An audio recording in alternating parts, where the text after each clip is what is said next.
Good afternoon, everyone, and welcome back to A Place in Space and to your favourite Wednesday ever. Why, I think you ask? Well, it's New Comic Book Day, so it's as good a reason as any, so let's just do it anyway. Kicking off, there's been a few little kerfuffles with Marvel in the last couple of weeks. Some of the stuff has been delayed, but we are now getting new Marvel stuff through, and IDW are back. We will return to them in a few minutes' time. I want to start on Alien 2. Now, Marvel have been revamping Alien, obviously, over the last year and a bit. This is the second series they've done, and issue number 2. Andrea Picardo is smashing the artwork on this. Okay, I don't know if you've been picking up or not, but it's grim. There's lots going on. It's not your typical Marvel style. It is parental advisory. They're kind of all going out for it. Like it a lot, so that's very cool. Big issue. If you've even been on the internet and typed in comics over the last month, you probably would have seen something about this. This is, of course, Amazing Spider-Man issue 26. It is a massive issue. I don't want to get into it too much right now. We will return to this a little bit later. But needless to say, probably one of the biggest Amazing Spider-Man issues of the current era. We shall see. Okay, DC Pride celebrates many of their lovely talents on the go right now, kicking off with an amazing story by Grant Morrison, no less actually, and 9 others. That's a beautiful cover as well, I have to say. They've done the... Jen Bartel's pulled out all the stops in that one, very lovely in chrome, awesome. And as you might expect from one of their supersized issues, that's basically a graphic novel. I want to hear a prestige one-shot shouted out at some point in the near future, maybe. But yeah, either way, gorgeous looking book. Power Girl Special, that is brought to you by no less than Leah Williams and Margaret Savage on the artwork there. That is one consistent art team right there, folks. That's a beautiful looking book. We will be definitely talking about this in a few minutes' time because that was definitely one of the biggest selling issues of the entire week so far.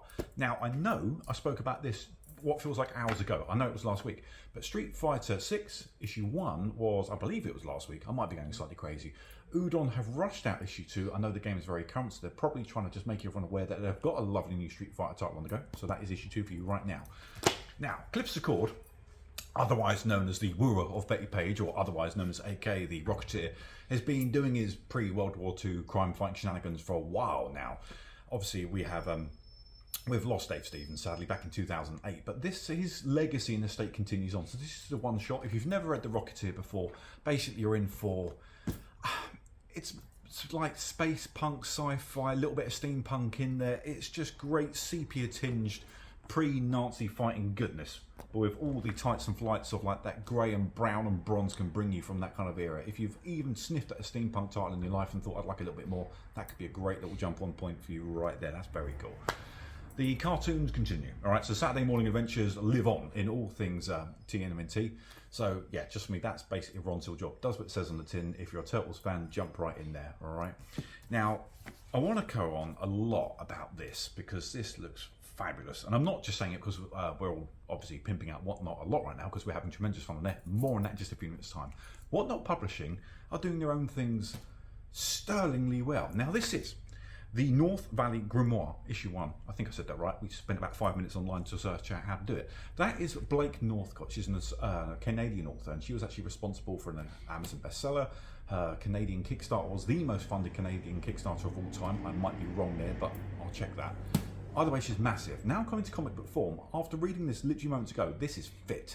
Basically, spells meets spies. You wouldn't be far wrong from saying there's a little bit of James Bond in there, or Jane Bond if you want to go down that particular route, with a little bit of the Magic Order and a little bit of Harry Potter and a whole heap of Buffy sprinkled on top. That is enormous fun. I will turn it over if you want to read what the industry is saying about it because they're in love with it. Mark Millar and Dan Panosian, two guys dear to our hearts here, they absolutely loved that issue, and so did what I did. I won't speak for the Chief just yet, but that was fit.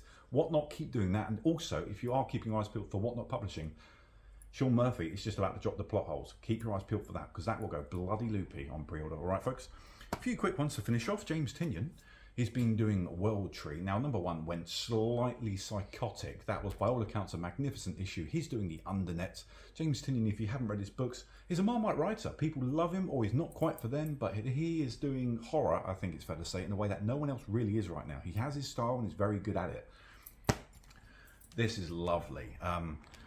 Definitely a bit of a hard sell, so bear with me here, okay? Each issue is dedicated to a different style of crime noir set within the jazz world. Issue 1 took you back to 1917 in New Orleans. Now we're in 1928 all the way through to Chicago.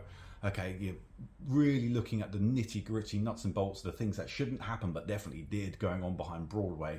Really bloody cool. You got Carl Higgins writing here, and he's just dropping you back through some really grim, nasty stuff all the way back through history.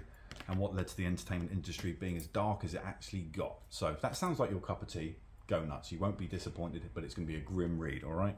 A few quick covers of the week, and I think we're good. Right, kicking off, amazing Spider-Man 26 spoiler variant. Spoiler, he dies. No, I'm joking.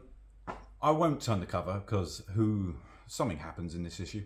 All right, if you don't already know, I won't ruin it for you. But yeah, spoiler alert: he lives. This is Simone Bianchi doing a beautiful, beautiful Spider-Man issue. I'm going to move that a little bit closer because he almost looks turquoise. The way he's actually outlaid his suit there, just delicious. That's really, really good craftsmanship right there. Very cool. We've spoken about this guy a little while. Just Mr. Kendrick Lim just smashes it. Just a regular cover, but it's not fair to just talk about every other variant in this little segment here. Just like when an artist like Kendrick Lim is smashing out cover after cover after cover with this kind of quality, long may he reign.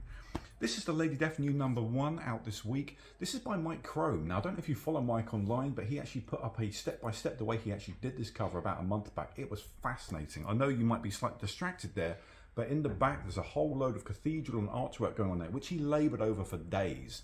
It was almost a bit of a shame you can't see it too well in the colour version, but trust me, there's a heap of effort gone into that cover and it really does show. Back to the Power Girl special. Without too much surprise, this was one of the most pre-ordered items this week. That is Stanley Lau, or Art Germ to his fans, and to his mother is Stanley. Not sure he will be for much longer though. He might get a telling off for that one. That is the Power Girl one-shot out this week. And if you want it shining, of course, DC have you covered. That is the chrome foil, whatever shiny version you want to call it, out this week as well.